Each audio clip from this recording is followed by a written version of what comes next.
Welcome viewers to Talk Time. Today we are here to discuss about cybersecurity and its perennial concern. Viewers, we are living in an advanced age where everything is cyber. We are having a very good lifestyle, everything is so fast, and we are really having a good time than what our forefathers had. But are we safe in the cyber world? To discuss about it, I have with me a very eminent personality, Mr. Subimal Bhattacharjee, who is a policy expert in the field of cybersecurity, defense, and high-end technologies. Welcome to our studios, Mr. Bhattacharjee. Thank you. Mr. Bhattacharjee is not only a cyber expert, he was also the country head of General Dynamics, which is among the top 5 corporations in the field of defense corporations, if I can say. He was also in the editorial board of an internet-related journal published from Chatham House, London. And Mr. Bhattacharjee, when I went through your accomplishments, actually, it was very tough to keep it in mind because you have so much of these accomplishments, which will unfurl in course of our interview. But what I want to say right now, and to ask you rather, is that we are talking about cybersecurity. How do you look at it, and how does it affect a common man's life? Cyber security. Can you please? Thank you, Mr. Rai, for having me here. Well, as you gave the introduction, cyber is now almost everywhere. In 1995, precisely 15th August 1995, Internet came to India, and thus cyberspace was born. And then the journey over these 2 decades has been phenomenal. Initially, people used to have a fear and awe around the cyber medium. Today, you see ordinary people, even in villages, using Facebook and all. So it has imbibed into our lifestyle. We definitely feel something is missing if we are not doing social networking or WhatsApping today. Right. But at the same time, some negative elements have also come along with it, and very many times are impacting. Okay. So I don't say a situation has come where people have to really be very fearful. Okay. It's a certain habit. It's a certain habit of like the way you have health hygiene. Mm-hmm. It's something like this practice of cyber hygiene. Okay. That is what someone needs to practice. A common man definitely can be safe if he follows certain guidelines. They are not anything rocket science. It is some basic habits that we form, and over a period of time, it becomes natural. So I would think, yes, one must be concerned, but one should not be really fearful about it. Okay. So what I once read, that some of the experts were saying that it is more vicious than probably the terrorist problem in the world. But you say that it's not that vicious. There are many levels at which a cyber security concern might happen. Cyber attacks can happen. Now, from an individual and an institutional user, there is one aspect. But when you mention terrorists, let me tell that when terrorists get a medium like cyberspace and the tools of cyberspace, they are able to do a lot of things. So it's a kind of a force multiplier for them for doing something negative. And that's where it really evokes fear. But not necessarily that also directly becomes something that is impacting everyone's life. And today a lot of mechanisms, a lot of steps are already being taken even to have a watch and control on them. So I would still stick to my point that we need not be really fearful, but must be concerned and conscious. Concerned and conscious. Unlike as a common man, there are 2 terminologies which are, we hear every day about the computer viruses and then hacking. The 2 things probably go parallel in a common man's mind, but it may not be that parallel. I'd like to know from you, basically. Yeah, basically, if you see, these are the 2 very common forms of cyber attacks. Virus you mentioned, but if we use even a little bit more wider term, worm, something that is a malware that impacts your computer once it is inside. And of course, hacking is an intrusion, which is an unauthorized attack. Now, if you go back to our laws, and particularly the Information Technology Act started in the year 2000, Okay. and of course, now working with an amendment, we have defined both of these as two of the first cyber crimes under the offense section. Okay. And later when the amendment came, we went and delved into even subsections of what could be a form of hacking or how hacking can take place. There are many ways in which it can happen. But by far, a computer containment in a malware form like a virus or a worm or a Trojan horse is something that can enter our system. Okay. There are mechanisms to stop it. You used virus, common term is antivirus. Okay. So, like that, today you have intrusion protection systems, intrusion defense systems. So, there are packages that are available, that are sold, and these are not, one time stuff that you put. You need to be updating them so that, the patching system and some, devised steps that you need to follow. That's the normal way an ordinary citizen tries to protect himself from those intrusion. As far as hacking is concerned, and unauthorized access in some form, you basically need to be careful about all the way in which you have your access on the internet. For example, most of us are entering networks through generally a password kind of a system. Okay. Now, the thumb rule said is never share your password with anyone, including your wife or children. Never ever make a password so easy that can be intelligently guessable by people around you or someone around you. So these are two very basic steps. If you are able to do that, in the rarest of the rare cases, you would really be impacted. And of course, passwords you need to keep on changing. Okay. Now, things have gone much beyond password also today. For example, not only one password, but a second factor. We call it two-factor authentication. For example, if you are having an online banking account, apart from your username and password, you are also given a dynamic OTP, one-time password. Yeah, one-time password. Once you put it, that you get a login. So mechanisms are being thought about how do you secure your access. You need to follow those. You need to understand that these are some basic steps that I always need to take. And if you take it as a kind of comparison with the physical world, then you should not allow anyone into your gate without inspecting, and then you should not allow anyone within the house also to be able to steal things and move away. So you have to be careful yourself. Right, you mentioned about the OTPs, like, today we go for marketing and everything. Everywhere this thing comes into play, OTP, and our bank accounts also, we do internet transferring, we do transfers to the digital mode also. How safe we are? If Absolutely, we have to take it you are safe. You are safe. I don't see anywhere that it's working in an unsafe atmosphere. Banks have invested significantly in their back end. Okay. Your dynamic OTP that is generated, that is not a human, doesn't have any human intervention. Right. And whenever you are there, you must remember that you have to follow some basic things. Of course, I feel that banks also have a role to be able to raise the awareness of cybersecurity at a far much more proximal level. Banks actually have to invest with Residents Welfare Association or particular offices or some kind of community system they have to devise so that the awareness level. Level.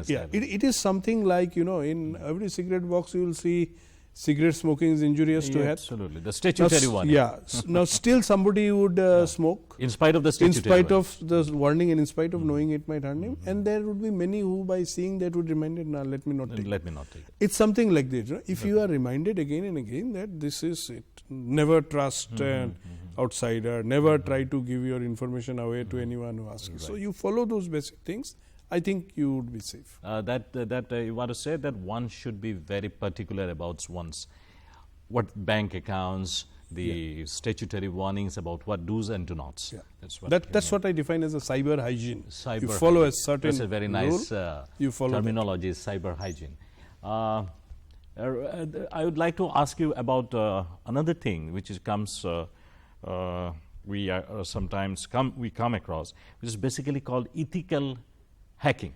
What's that all about? How can hacking be ethical? Yeah. So, what is hacking? Hacking is an unauthorized access. If you go in the legal terms, you would add fraudulently and dishonestly. That is what our laws say.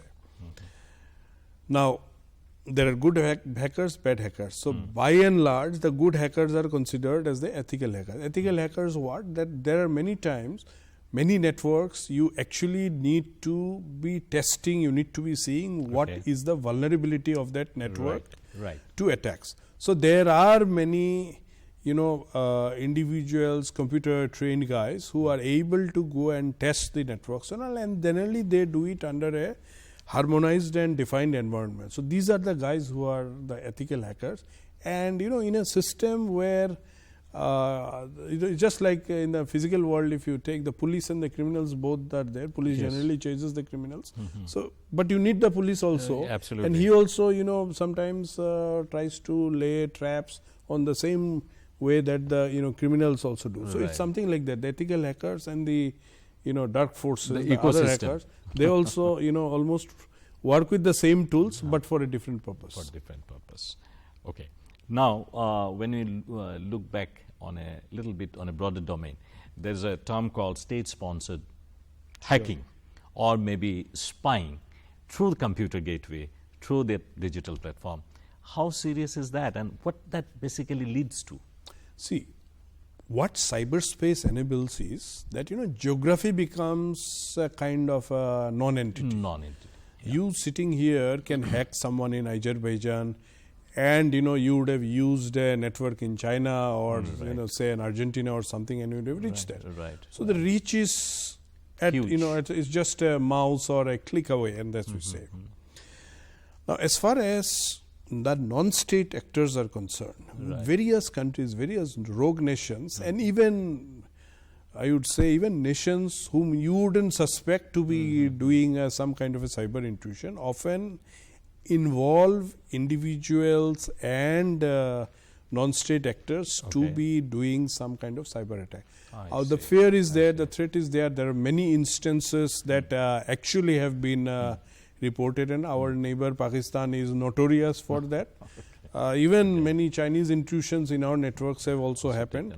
But only to think that Pakistan and China, because they are adversaries, they are doing it. No, many of the friendly nations also occasionally get involved in such kind of traps around networks and all. So that is a worry at a national level. From a national security perspective, that is sometimes or it is emerging as an area where we need to pay more attention. Talking about neighbors, though it's not state sponsored, we came across an incident in Bangladesh where millions of money, what millions, was basically done, and it was called the Great Bangladesh Heist, and it was traced away back to Philippines and Sri Lanka. How did it happen, and how this kind of things can happen, and how we can put an end to all this? No, see, Bangladesh case was a unique case and one of the first big cases where a central bank anywhere was involved, and I have had very interesting discussions around this across the world, and very much even in Bangladesh when I was there. So basically, an entity in New York was maintaining their account from where the money was stolen.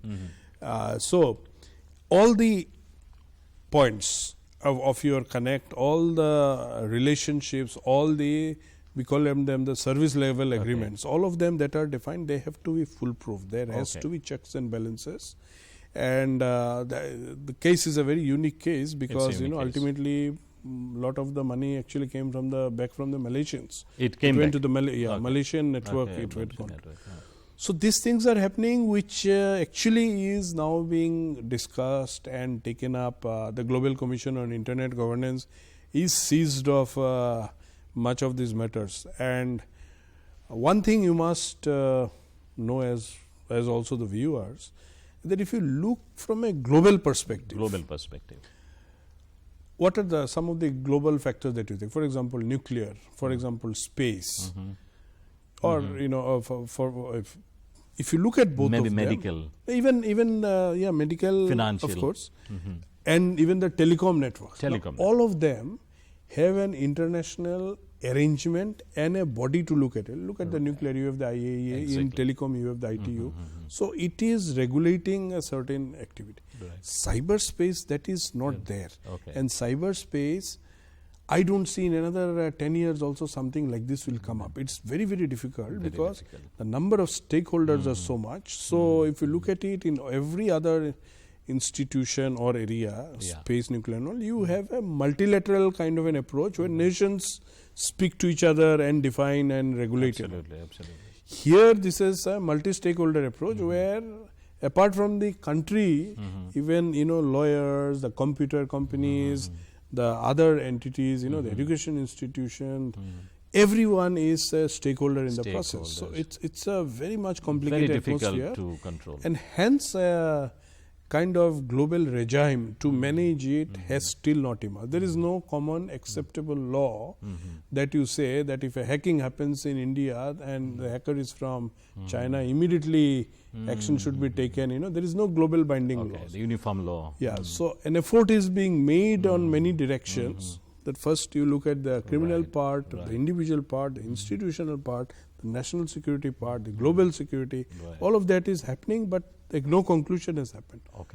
The cohesive thing might be lacking. So you just referred to this Global Commission of Internet Governance, and you were a member of it also. What does it do basically? And basically, about 4 years back, the Global Commission on Internet Governance, again it was not formed by something like a UN, but it was formed by two of the largest think tanks of the world, the Royal Institute of International Affairs, Chatham House, and Canada-based institution. Now both of them did it, but it had the backing of all the major powers of the world, whether it is US, Canada, UK and everyone. I was a member of the Research Advisory Network. I was from India. And basically the deliberations were almost trying to go on the same line about how do you find a solution to all the larger issues of the internet and cyberspace. How do you look at the criminal element? How do you look at the issues of usage? How do you look at the issues of infrastructure development? So there are many areas that today has a lot of parallel tracks going, but it has to come together. In fact, 2 years back, the report of the Global Commission on Internet was given, wherein we called for far much more engagements, and now the Global Commission on Cyber Stability has also been established. But as I said to you, a binding agreement or regulation is still far away. And you were also part of, as a cyber consultant, you were working also for the Fortune 500 companies also. Now it's been a long, so it's been a long journey for you. And as I went through your past and your growing up stages, you were born in Assam only. You were from Assam, from Haflong, I suppose. Am I correct? That's my. And you studied in Cotton College in Guwahati. Would you like to say something more about yourself in your growing up stage? It's always it was always a pleasure, growing up here. I spent the first 18 years of my life in Haflong, then I moved to Guwahati, then I moved to Delhi, a little bit in the US, but now I am kind of settled in Delhi, but almost every month, once or twice, I am there in the state, in either here or somewhere in Barakuli. But what I want to say is that, I think there is something unique in our state, that in our formative years, we learn a lot of the value system. The value system is so important to carry you further in life, because at 36 I became the country head of General Dynamics, one of the top defense corporations. Again, within General Dynamics there were 11 companies, all totaling together almost $35 billion. I had a responsibility for 11 in India. it also had cyber as one of the areas. Out of the Areas, 11, cyber maybe area. 2 would be around Okay. cyber, but right from aircrafts to submarines, everything you had. Okay. It's a good learning experience. High-end technology, basically. Yeah, it was a very good learning. So I have seen how even B-52 bomber bombs are being made. I have seen some of the most smartest of the weapons. Absolutely. I have seen the tanks and armored vehicles being all known as. I have seen the nuclear submarines being built. But what I want to say is that at every moment, wherever you are exposed to anything, Right. there is to be a moment where it is to take me back to my Haflong roots Formative days. or to those cotton years. Okay. And you always felt a sense of pride that the journey from here to there still brings you here because that's where the value system and everything you picked up from. Absolutely, and it feels so nice that you're an alumni of Cotton College and you have been to the best of the world, worked with the best of the people of the world and contributed to the right cause, and you're continuing that. And very interesting things came came out as I went through your CVs, and you have done some documentaries also, and you were into some sort of adventures, like you trekked all the way to Boreal Hills mountains and to discover something. Can you please enlighten about that? Well, at 40 I left on my 40th birthday I left my General Dynamics job, and I did it with a purpose. I wanted to do some things about this region that I feel are very strong but have not been reflected. Okay. So one of them was to work on this documentary on the Second World War in Northeast called Memories Second World War in North. Yeah, Okay. Memories of a Forgotten War. I think, okay. That was an extensive project over 3 years, shooting all over Northeast, then UK, Japan. So that was a thing. I still have an unfinished activity going on, my book on the evolution of cybersecurity in India. And I always felt that I should be able to motivate 20 more people with very basic education to be able to pick up leadership roles outside the region and outside the country. Right. So I have been steadfastly working for the last 6 years on that. I have a lot of activities going on in Dima Hasao and Barak Valley through my organization called Jukto. And many of the things that I do actually have a reflection on how do you project things about the Northeast. So even the climbing up of the Baral was actually to go up and pick up the debris of that 1970 Fokker crash, and with a lot of hardships, with one night stay. Were you successful? Yes, in of doing course. that? Not only the engines, landing gears, even belts of passengers and everything we have found after more So many than years. 45 years. 45 years. So that was an adventure worth it. So now I see it that tomorrow this should become a trekking venture, because that's an opportunity. Mahasab otherwise is also very beautiful. So why shouldn't tourism take off? So try to think differently and do something differently. But at the mind, it is very clear that we have to project the positive side of our state region or state. Yeah, absolutely nice. I know you are into so many things at the same time. What keeps you going? Where does the energy come from? Well, I always thought that you must do things ahead of your time. When I picked up cyber way back in 1990, in fact, I am one of the first persons exposed to internet on the day the internet came to India, 15th August 1995 was exposed. I always try to do things a little bit ahead. That's what I feel. I just have done 2 more documentaries myself just now. I completed one on one of the villages which has been divided by the Indo-Bangladesh fence, and how people are now feeling a sense of difference despite being cousins and all. So now my fresh area of a lot of consultancy work is around blockchain and artificial intelligence technology. So I always try to do something a little bit ahead, and then I stop at a certain level or stabilize it and then try to look at a new area. But one of the things that I feel keeps me going is that every morning wherever in the world I am, I always walk and run. That 1 hour when I am doing that, I always reflect on myself and my life and everything and all. And I think that 45 minutes to 1 hour gives me the energy to run a full day. and I make it a point that wherever in the world I am, I You do do the that, and I click pictures and I keep a record. So a Okay. coffee table book I am preparing now on only my walks across the world. So you were social media savvy also. I have it visited seems. more than 35 countries, so Yeah, of everywhere course. I That's have great. my That's great. Yeah.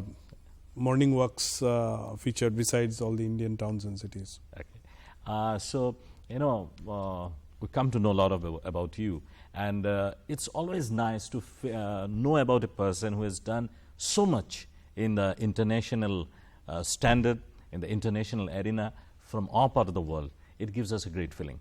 And lastly, I would like to ask you, what is the scenario of cybersecurity in India? Are you happy with it? A dynamically evolving area will always change, and a lot need to be done.